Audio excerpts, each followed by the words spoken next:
আজকে আপনাদের জন্য নিয়ে এসেছি দারুণ মজার তরমুজ ও তকমা দানার স্বাস্থ্যকর শরবত রেসিপি।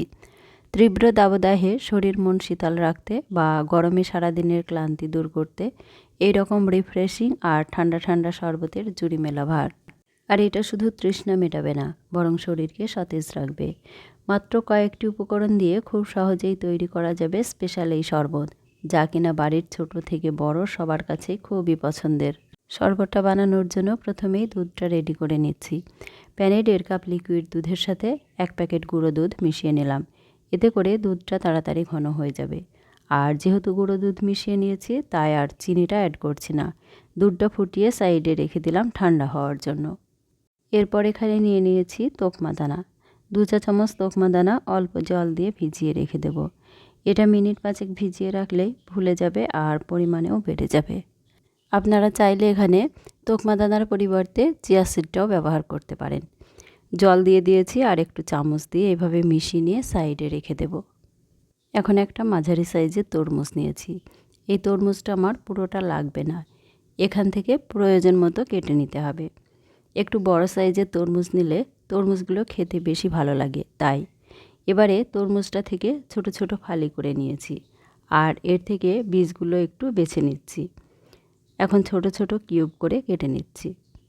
এইভাবে ছোট ছোট করে পিস করে তরমুজ কেটে নিলে দেখতেও ভালো লাগে আর শরবতটা খেতেও ভালো লাগে। আর এই শরবতে তরমুজটা একটু বেশি করেই দিতে হবে। ছুরি দিয়ে ছোট ছোট পিস করে নিয়েছি। এবার একটা মিক্সিং বলে তরমুজটা নিয়ে নিচ্ছি। আপনারাও চেষ্টা করবেন এই রকম ছোট ছোট আর কিউব করে কেটে নিতে। আমার তরমুজ কেটে নেওয়া হয়ে গেছে। এবারে যে তকমা দানাটা ভিজিয়ে রেখেছিলাম, ওটা দেখুন কতটা ফুলে গেছে আর জলটা পুরো শুষে নিয়েছে। মিক্সিং বলে তকমা দানাটা পুরোটাই দিয়ে দিয়েছি আর এর সাথে দুধটা দিয়ে দিলাম। দুধটা তো আগেই জাল দিয়ে ঠান্ডা করে নিয়েছি। এরপর এর সাথে দিয়ে দিলাম 2 চা চামচ রুয়াবজা। এই রুয়াবজাটা দেওয়ার কারণে এই শরবতটা দেখতে এতটা ভালো লাগে আর খেতেও বেশ ভালো লাগে। আর এই শরবতটা ঠান্ডা ঠান্ডা খেতেই বেশি ভালো লাগে, তাই কয়েক টুকরো আইস কিউব দিয়ে ভালো করে মিশিয়ে নিলাম। সব কিছু খুব ভালো করে মিশিয়ে নিলেই আমাদের এই হেলদি মোহব্বত কা শরবত রেডি। এখন সার্ভ করার পালা।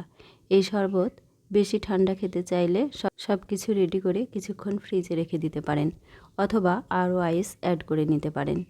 এখন উপর দিয়ে একটু তরমুজ কুচি দিয়ে দিচ্ছি আর একটু কাজু বাদাম আর পেস্তা বাদাম কুচি ছড়িয়ে দিলাম। এতে করে শরবতটা দেখতেও ভালো লাগবে আর খেতেও ভালো লাগবে।